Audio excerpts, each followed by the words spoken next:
talking Utah Jazz basketball on the Monty Show because it was kind of a wild weekend for Jazz stuff, if you will.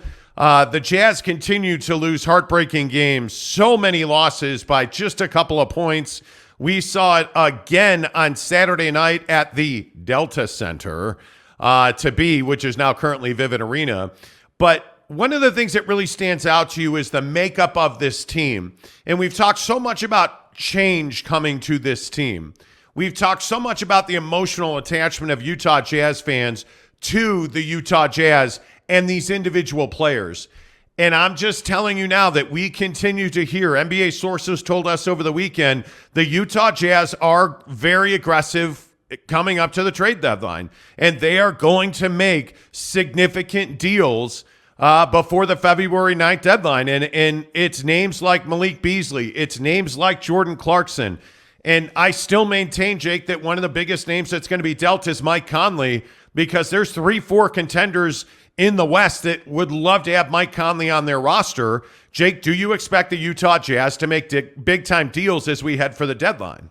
Yeah, I mean, I think it's one of these situations where, I'd absolutely expect them to make deals. I would expect them to be on the phone regularly and consistently. And I think the beautiful thing about it is they have a lot of choices, and I think we can't take that for granted. I think that the Utah Jazz have players that are coveted by other organizations and other teams because of their skill set, and that's why a lot of teams are calling the Jazz, and that's why you're seeing, Jordan Clarkson, Malik Beasley, these names that you guys all know and love. You're seeing them out in the news, and I think it's for good reason. And I think we've been saying for a while that, this trade deadline is a really important one, and it's important for a couple of reasons. Number one, this organization has a history and a track record of not exactly taking advantage of the deadline or the draft, and that's led to a lot of,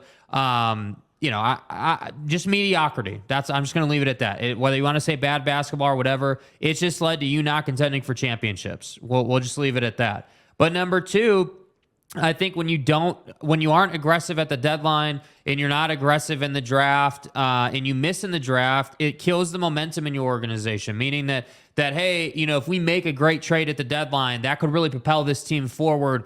Maybe they're a 7th seed instead of a 10th seed. Maybe we can climb the ladder a little bit this season, and maybe that will help us. It puts you in a different position than if you're just, bad every single year, and then you have 4 years where Donovan Mitchell is here and you're good again, but then you're bad again. So making moves at the deadline is crucial, and I think for this team where they are right now, this was the essence of why you brought Danny Ainge in. You didn't bring Danny Ainge in to be average. You didn't bring him in to just sit here at the 10 seed. You brought this guy in because he's an operator and he's a move maker, and that's why I would expect them to be aggressive at the deadline. Yeah, and I think obviously one of the bigger names that's on this roster that I think I would expect to be dealt is Malik Beasley. I just don't think there's any doubt that he is easily the most in-demand Jazz man that they have right now.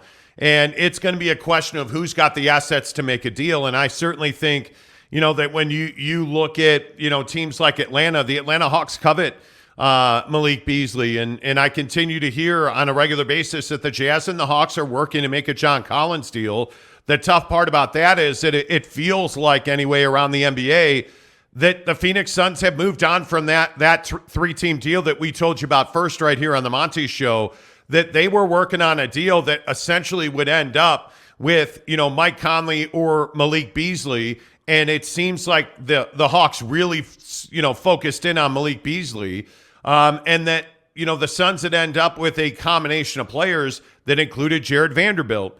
And you get into these situations now where it just takes a long time. 3-team deals are very difficult to make. They're very complex. The Jazz are hard capped, which means they have to really either take back less or dollar for dollar in any 3-team deal. Those deals are tough to make. And Danny Ainge is looking for first-round picks in this year's NBA draft. He wants to add draft capital to either make trades or improve this roster. So I think a 3-team deal is going to be very difficult. But if the Hawks and Jazz are going to get together on a John Collins deal, it's going to have to be 3 teams, because I just don't see that the Jazz and Hawks on their own could make this deal, or they would have made this deal already. Right. And I think when you're looking at the players that we're talking about, I could easily see a situation where a Talon Horton-Tucker and a Malik Beasley end up in Atlanta.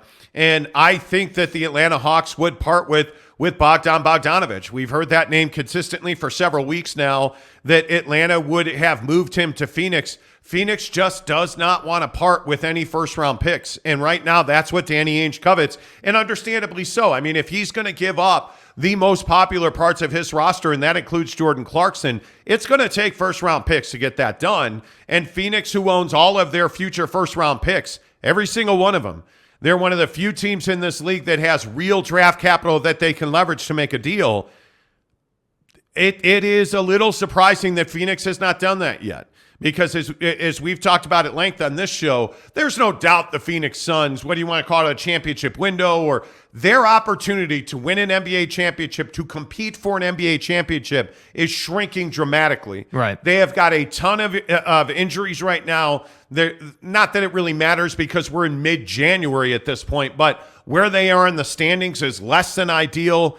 The Suns need a boost, and really what they need is this Robert Sarver transaction to happen so they can move forward. But there's almost no chance that happens by the deadline. Well, and I think that's part of the hesitancy, or could be. Yeah. I mean, obviously, I don't know 100%, but I think that's part of the hesitancy. Like, you're going through a transaction of your organization, and yeah, you do have all these first-round picks, and yeah, you are in control of all those first-round picks, and it makes good sense to me, logical sense to me, that, hey, we're not so willing to move on from those until we get a real good grip on, what new ownership and their philosophy is and what they think. Because if we do move on from those and then a new owner comes in and is really upset about that, that kind of puts us in a pretty bad position. So that could definitely be a thing. But again, don't forget, John Collins' name, associated with the Jazz and obviously the Suns recently, this has been going on for over a year. The John Collins is going to be moved. I mean, we were, But now it seems like he's affordable, though. I do think he's more affordable. And I do think, by the way, I think the trade market, the difference now versus then is the trade market is much more palatable,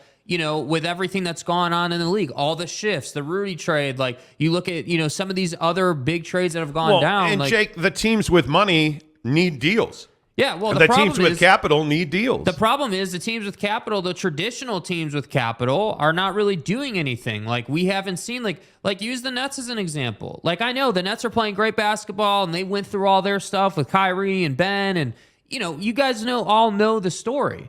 But the reality of the situation is when they were trying to trade Kevin Durant, they wanted the world. So that's why nothing happened. So then I'm like, all right, well, we'll just put them aside. They worked out. Everything's awesome on the East Coast. Look at the Lakers. The Lakers are unwilling to part with their 27 and 29 first-round picks, which is beyond me when you've got a guy that just crossed 38,000 points and is the youngest to ever do it in the league, and by most people's modern-day accounts is the best player that's ever done it. Now, that's obviously debatable, but my point is, hey, you've got this guy and you won't do anything. So, yeah, there are teams that have capital that definitely have needs, that definitely are in the win now window, that are just kind of sitting on their hands. Yeah. And that's where I think if I'm Danny Ainge and I'm the Utah Jazz, I'm like, dude, let's get on this because we can get into the middle of this thing. We can leverage some people and we can make some good deals happen. Yeah, and I also think that if you're the Jazz, you're also in this really small space, or you hope it's a small space, because you don't want to be bad for a long amount of time. I mean, it is, if you're the Utah Jazz, you are not trying to follow the Oklahoma City model, the Houston Rockets model. The Utah Jazz, I think, were fine being bad this year because it allowed them to get their financial house in order. And I say bad. They certainly are better than a lot of us had thought they would be, right? But I think they are fine being a fringe playoff team this year because it allows them to get their financial house in order. Mm-hmm. Again, I will also remind you that today is January 16th. What does that mean, and why do you care about that? It means everybody who signed a big contract over the summer, DeAndre Ayton, Zach LaVine, those guys are eligible to be traded now. So you can move those players off your roster, and I still maintain that DeAndre Ayton is a very interesting figure in the land of the sun, because he is a guy that if you look at how his relationship is with Monty Williams and you look at the awkwardness that has been DeAndre Ayton since he signed that sheet with Indiana over the summer, you remember he signed a big offer sheet. The Suns immediately matched it. Now they can trade that contract. And I think they are trying to, and they are open to trading that. Because for one of the rare times in sports, I believe the Suns will pick Monty Williams over DeAndre Ayton. And I think a lot of that is because the locker room is picking Monty Williams over DeAndre Ayton. Facts. And I do think that the Suns, if they had their way, would trade DeAndre Ayton. Now, it's a huge contract. I think it's going to be difficult to make that deal. But one of the teams where DeAndre Ayton is absolutely a fit, the Utah Jazz. I don't think there's any doubt about that. They would love his skill set. I think they would much prefer DeAndre Ayton over John Collins. I feel like he's a great fit here. That's going to be a very difficult deal because I think Danny will require multiple first-round picks. And again, I think you'd have to have a third team involved in that. And I think the other guy that I'll just go back and tell you is in demand around the league is Mike Conley. And I know that there does not seem to be some huge appetite for Mike Conley trade, from the Jazz side of it. But I think Mike has told the Utah Jazz he'd love the opportunity to play for a championship. That signals a significant difference in the way that Mike Conley has gone about his business because Mike has been a team guy. I think, again, no matter what everybody else around the NBA is telling you, guys like playing in Utah. Being a Utah Jazz man for a lot of guys, and maybe it wasn't for Donovan Mitchell, but for guys like Jordan Clarkson, for guys like Mike Conley, for Rudy Gobert, perfect example. Those are guys who like living in Salt Lake City. Those are guys who like wearing the Jazz note on their chest. It's not an easy thing to do to turn around and say goodbye to a guy that is such a fan favorite and such a good team man in Mike Conley. But I can tell you almost certainly that the Dallas Mavericks, the LA Clippers, like there are teams in the Western Conference who would love nothing more than to add Mike Conley. The question is, will Danny Ainge be able to get a first-round pick? That's a big question. And furthermore, is a team like the LA Clippers, who, by the way, has John Wall out multiple weeks now with an abdominal injury, easy for me to say. Say that 5 times fast. You know? Is a team like the LA Clippers willing to be a third team? Because if you put Mike Conley's contract into a larger deal, that makes that deal a heck of a lot more able to be made. If Mike Conley's in a John Collins deal, in a DeAndre Ayton deal, in a 3-team deal, that deal's a lot more able to be made because Mike's making a significantly higher amount of money than a Talon Horton Tucker. Right. So I think though you're looking at Clarkson, Beasley, and Mike Conley as 3 guys that I think are going to be moved. And if I had to guess, I would guess that the Jazz would rather hang on to Jordan Clarkson and trade Beasley and Conley. That's strictly a guess. Nobody's told me that, but just from the writing on the wall. Well, I think it aligns with what Ryan Smith has said. You know, I mean, I think, again, I know it's only one tweet, and I'm not trying to hold the guy's feet to the fire over it, but I mean, he tweeted about that, hey, we're not going to trade JC. JC's going to be here. And so to me, I just look at this and I say, hey, man, like it's really difficult when you have a guy in JC who's been here. I think this is his 5th season. I'd have to double check that, but he's been here a minute, obviously. Jazz fans know him. He's beloved. He was with this team, through the bubble and through like a lot of times, like the highs and the lows. And I think it's really difficult, man. I empathize with that front office because Jordan just put up 38 against the 76ers. And by the way, you think they win that game if they have DeAndre Ayton, especially with Lauri Markkanen out with this hip thing? Like, come on, dude. Like, the trades that we're talking about that they potentially could make could be very impactful to this roster right now. But what I would caution you with as a Utah Jazz fan is just not to be married to the current roster because the reality is, whether you like guys or not, they're going to move them. They are. Danny Ainge wasn't brought in not to move guys, right? Like, Danny Ainge wasn't brought in not to craft a roster that he believes will win a championship. And I know that we say that all the time, and I know you're probably tired of hearing it, but it is the reality of the situation. I love Jordan Clarkson's game. The reality is, dude needs to be a 6th man on a championship team. That is his niche and his groove in the league. That's what this guy does. Come off the bench, score a bunch of points, put a championship team over the top. That's his highest and best role. Mike Conley, kind of the same deal, I feel like. I don't know necessarily that he'd start for a championship team. I think he could easily, though, come in behind your starting point guard and run the floor while that guy rests 100%. And I think that'd be a great thing for Mike because then his minutes are down. He stays healthy the whole year. He stays consistent and he can provide value. So that's why I say all these guys have a purpose. Even Malik with his shooting and what he's developed. They all have a purpose, which means they all have a role on another team, which puts Danny Ainge in a great position to make trades. Yeah, and I think if you look at these guys individually, and I think Jordan Clarkson's a very interesting figure in all this because I don't think the Jazz want to trade Jordan Clarkson, but the business of the NBA is a very nasty business. And I think you have to understand that they can't offer him the money that he would like to make. Mm-hmm. They will inevitably have to risk him going to free agency. And if you're Jordan Clarkson and you are 31 years old and you're free agent in your first year with a new team, are you able to say, okay, well, I'll take $2 to $4 million less. I'll take $20 million from the Jazz when, Phoenix is offering me $24 million. When the Lakers are offering me $22 million. That's a really tough pill to swallow for Jordan Clarkson.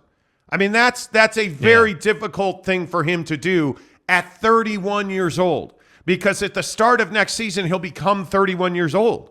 That means you've got, 3 years left maybe?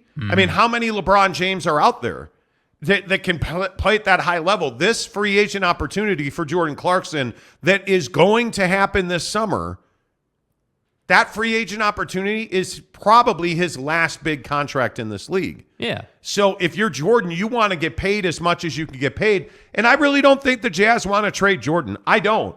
But I think when you're Jordan Clarkson and you recognize where you are, how many chances is he going to get to compete for a championship? Yeah, and that's why I say this guy shouldn't be vilified. This guy shouldn't be. This is different than JC's situation is different than Donnie's or Rudy's or Joe Ingles or Royce O'Neal or any of the guys who moved on from this roster before him.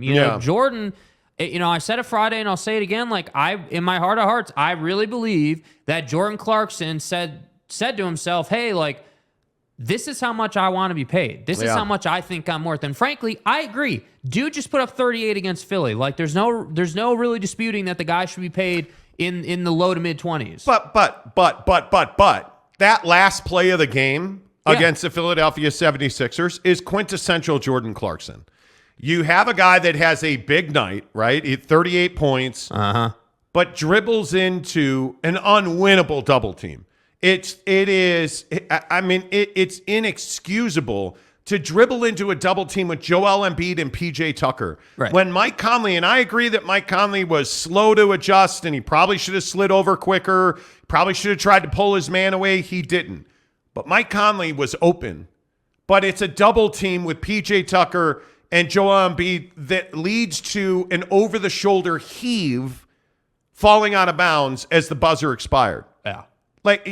That's who Jordan Clarkson has been. Mm-hmm. He is a sixth man. That's his highest, best use. Are the Utah Jazz paying Jordan Clarkson $20+ million to be a sixth man?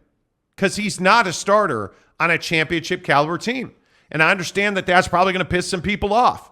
But hey, it is what it is, man. Yeah, I don't see that it makes financial sense to commit $72 million over 3 years to Jordan Clarkson. With all due respect. Not for the Utah Jazz, it does not. Because revenue streams at Salt Lake City are limited. I think that's why a lot of people are all nostalgic over the Delta Center deal. And the Delta Center deal is neat and cool, and it takes you back to John and Carl, and I totally understand that.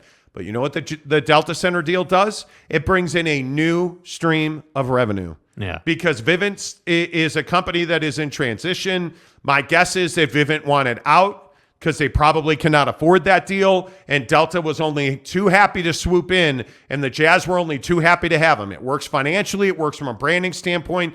Great deal for the Utah Jazz. It's a revenue opportunity. That's huge for this team, right? So when you hear that happens and the building got these big upgrades and there's new food and there's new hospitality opportunities, they're making as much money as they can on that building because that's the way that these teams operate in smaller markets. So are you telling me it makes sense to pay a guy that's your sixth man $72 million over 3 years? That doesn't make a lot of sense. Well, especially not when you're trying to send the message that you want to build a championship contender.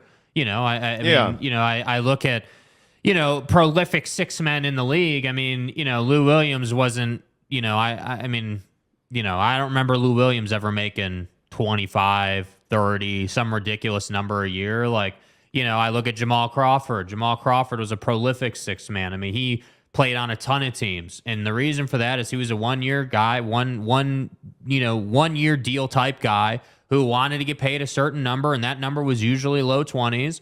And he was happy to just bounce around the league because he was that kind of guy. Hey, I'm a people guy. I can integrate to basically any roster. Right. I'm a paid assassin. And I really feel like Jordan is that guy too. I feel like I don't think he's as good as Lou Williams was, if I'm being honest. I think Jordan is much more hot and cold. He's much more inconsistent. Like, you brought Lou Williams in the game, you knew that you were going to get a silky smooth operator that knew when to operate the offense and knew when to get his own, you know? But that said, JC is the guy now. It's JC's turn. So I don't blame Jordan Clarkson for wanting to go and get paid. I don't blame the guy for wanting to go and, you know, win a championship. You know, I don't blame him for wanting to do these things. It's his time. And that's why I say, I feel like he's doing right by the organization. And I know some people disagree with that or whatever, but he didn't have to say, hey, I'm definitely not opting into that player option. I'm definitely not taking another year on this deal. He didn't need to say that, but he did. And he is giving the Jazz an opportunity to make a choice. Now we just have to wait to see what they do. And by the way, he did tell the Filipino media this week that he is not engaged in extension talks. Yeah. So for everybody who says, well, sources, bro, and that we don't know what we're talking about, Jordan Clarkson essentially said to the Filipino media this week, I'm not involved in extension talks. So why would you be if you're Jordan Clarkson? Yeah. Why would you be? That, to me, that it makes a lot of sense that he's not. All right, don't forget all of our Utah Jazz talk on the Monty Show, presented by Quick Quack Car Wash.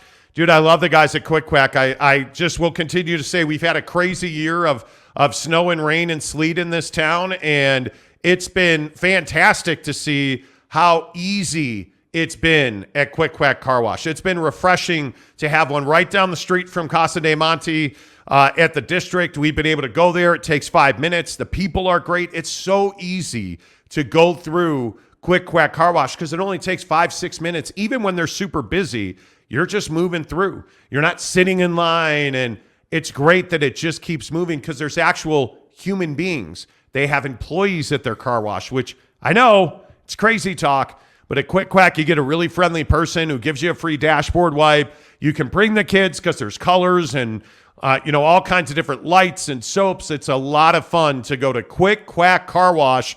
Make sure you tell them you heard about it on the Monty Show.